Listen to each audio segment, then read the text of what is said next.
Yes, magandang gabi sa inyong lahat, no? And thank you for having me. Good Hello evening, po, Sec. hello po. Good evening po. Secretary, balita Yes, good po evening, namin, ma-extend daw hanggang May 10 yung presyo ng ating basic commodities. Tama po ba?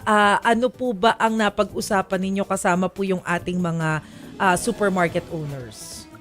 Yes, tama po yun, no? There is no price increase for basic necessities and prime commodities up to May 10. The initial was up to April 30. Ngayon, up to May 10.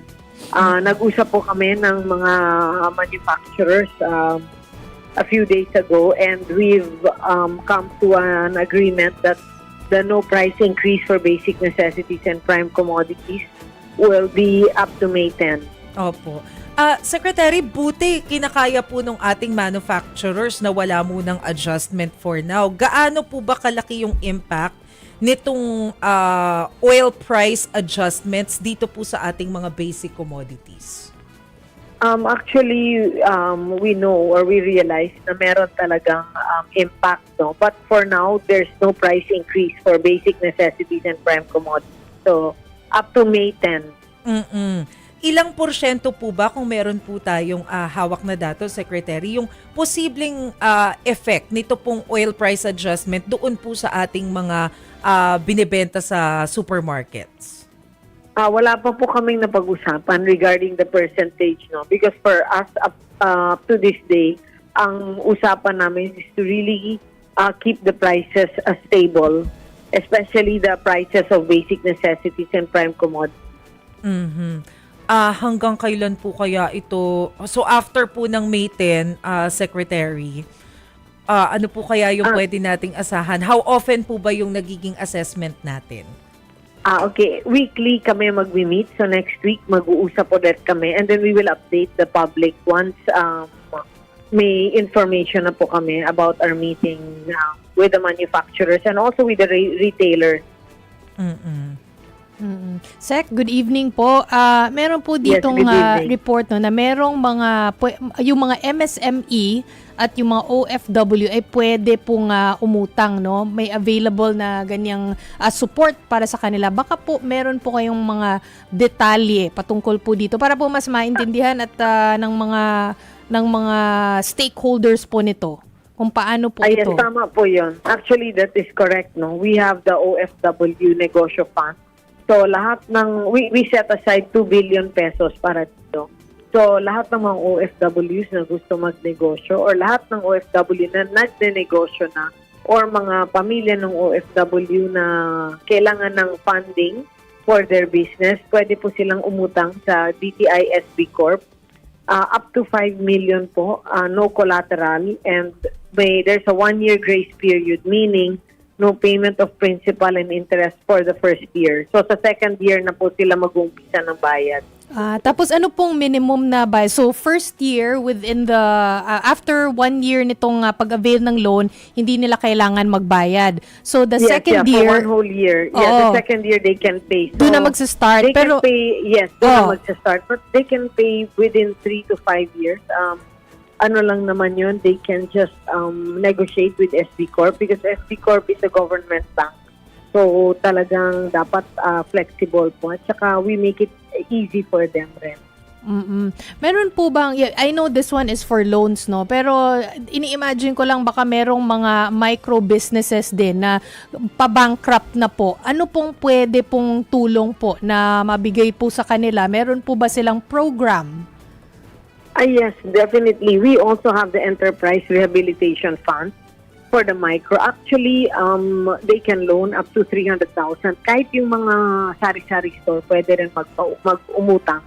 And we also have the MSME fund, business fund. So we set aside 4 billion pesos for this. So again, up to 5 million, no collateral, and for the first year, no payment of principal and interest. So, meron ang SB Corporation, which is the bank under DTI, meron po kaming mga loan program para sa kanila. So, ang best for them, they can onboard online, they can apply online through sbcorp.gov.ph, or pwede rin silang pumunta sa different regional offices nationwide. or the 1,344 negosyo centers nationwide. Matatanong po nila, or they can ask for more information. Pwede rin silang mag-inquire ng mga opportunities and possibilities na naibibigay ng DTI para sa kanila. Oo, last follow-up po, Sec, no? Kasi alam ko, no collateral Yes, go ahead. itong loan. Pero paano po Yes. yung interest po? Or negotiable din po yung interest? Okay, since this is a government Sa pagbayad bank, pala. mababa yung Oo. interest. Mababa yung interest. So, it's best for them to go on board online para malaman nila kung magkano talaga. But the interest is also mababa dahil this is a government bank. And ang gusto talaga ni Presidente, ng ating Presidente, no, si BBM, to make sure that we assist the micro, small, and medium enterprises as well as the OFWs and lahat ng mga nagnenegosyo. So, maganda po ang mga programang ito. Isasakay ko na doon, sige. Maricela, doon sa Ano, loan yung sana pinag-uusapan nila ni Chiki. Sec Roque, isasakay ko na doon yung tukol sa mga, yung loan naman na ino-offer nyo for e-transport, na 2 billion Yes, yung inalat yes. nyo doon. Yes, correct, yeah. So, ang sabi dito yung sa info yung mga borrowers na operator or drivers can access Yes. for yung loan ng up to 1.5 million until maximum 3 yung 3 million. Yes, Meron na bang, correct, ang yeah. tanong lang So, doon, meron na bang nabibili ng pang ganong klaseng sasakyan sa range na yon ng na Ah, yes, sinabi? meron. But they can also avail the MSME business fund in case they want a more expensive or kung mas mahal Isa lang. yung bibili nila. But Okay. definitely meron. Kasi even the motorcycles na EV, for those drivers or those that are in the transport industry, may mga drivers, pwede silang mag-shift from the regular, let's say, gasoline or diesel vehicles. Gusto na nila mag-electric vehicles. Meron po kaming fund for that. May So, funds, pwede tapos- silang again, sbcorp.gov.ph. Yes. Yeah. So, yun lang. Gusto natin ipaalam doon sa mga nanonood sa atin ngayon ng mga operators at saka drivers na Yes, yung 1.5 yes. million to 3 million, meron na pala kayong makikita na pwedeng mabili doon. Oo. Meron. sa Actually, halaga. yung Love Bus, you can start, it's 1.5 million ang babayad ng operator or ng driver.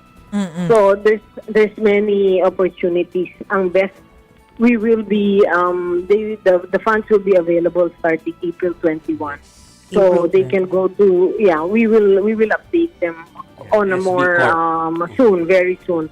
Pero we have that fund already for them. So, lahat ng mga nasa transport industry, the drivers, the ones that want to shift from the jeepney, the regular, let's say, gasoline or diesel jeepney to EV jeep, we have funding for them. So again, 1 year, no payment of principal and interest. Ma'am, I understand, ini-encourage nga po talaga ng government yung mga tao to use yung mga e-vehicles, yung mga hybrid. Correct. Yes. Yes. Nailatag na po ba yung mga, kumbaga, additional incentives para po dito sa mga gustong mag-acquire nitong ganitong mga sasakyan? Actually, for the incentives that we will give, this is for those that will, mga kumpanya na gusto magbukas ng manufacturing or assembly dito sa Pilipinas. Okay. So, meron kaming what they call the AVIS, the Electric Vehicle Incentive Strategy. Pero nasa final stages na po ito. Pero hindi pa namin na ilalabas ito. But very soon, we will soon announce this AVIS na ito, yung incentive scheme, incentive strategy. So, ang gusto po natin, These are dito sila gumawa. For companies that Ganon. will, yes, correct. Oo. Yes, by investing here, first, magpo-provide ng maraming trabaho. Magbibigay din ng maraming opportunity for the people to avail now of the electric vehicles dahil with this crisis now, ang daming mag-shift. We can see the shift also to electric vehicles. Importante ito. So, hindi tayo masyadong dependent sa gasoline and it's also good for the climate. yung pollution makokontrol din. Yes. So how soon po natin, ano po yung target natin, Secretary, for the incentives guidance? We're really hoping very soon. So, we're really working on this. Nasa final stages na siya. So, once ma-finalize ito, ilalabas na po namin ito. Opo. Secretary, balikan ko lang po ng mabilis yung sa loan for the business sector na pinag-uusapan po ninyo ni Chiki kanina. Sino Yes. po yung mga kumbaga ay qualified na makapag-loan and ano po yung kailangan nila na i-prepare na mga requirements? Okay, that's a good question. This bank loans to small and medium enterprises. Dapat nasa MSME sector po sila. Then they can loan from SB Corporation. Anong mga requirements? Madali lang po. For loans up to 5 million. Meaning, number one, business permit, business name registration or SEC, bank account, or pick and picture ng kanilang negosyo. That's all that's needed. Tapos online na po itong ang pag-apply nila. How about po yung ating loan for OFWs? The same requirements. Basta up to 5 million pesos, that's the requirement. But above 5 million, kailangan na po nila ng collateral. And of course, there's more requirements already needed for bigger amounts of loan. But again, it's best for them to go to SB Corporation or sbcorp.gov.ph para malaman nila. Especially those that will loan more than 5 million. Yes, Okay. and online application lang ito. So they can, kung kailangan nila ng tulong or they want to know more about this, they can go to the different regional offices, DTI regional offices nationwide, and the 1,344 negosyo centers nationwide. Sec, linawin ko lang, sabi niyo po, pwedeng mag-loan more than 5 million, so hindi po limit yung 5 million? No, that's not. They can loan all the way up to 30, 50 million. Pwede. So ito yung mga Yes, yeah. efforts, of course, to help din yung ating mga small and medium enterprises. Yes, especially now during this crisis, so they can get a loan right away. Opo. We make it very flexible, and there's also 1 year grace period, so there's enough time for them to really move the business or grow the business or really get it going also. Opo. Secretary, I understand hindi naman po kasama ang DTI sa members ng Uplift, but I wonder kung kayo po ay naka-join doon sa meeting with the President recently ng mga members ng Uplift and baka meron pong bagong directives ang Pangulo sa agency. Opo. Yeah, we're always present in the meetings of the Uplift, and we coordinate with each other. So nagtutulong-tulong po kami. We take a whole government approach to make sure that we get things done. Okay. Okay, sige po. Secretary Yes. Cristina Roque, thank you so much po for joining Thank you. us. Sa ulitin po, Thank ma'am. you.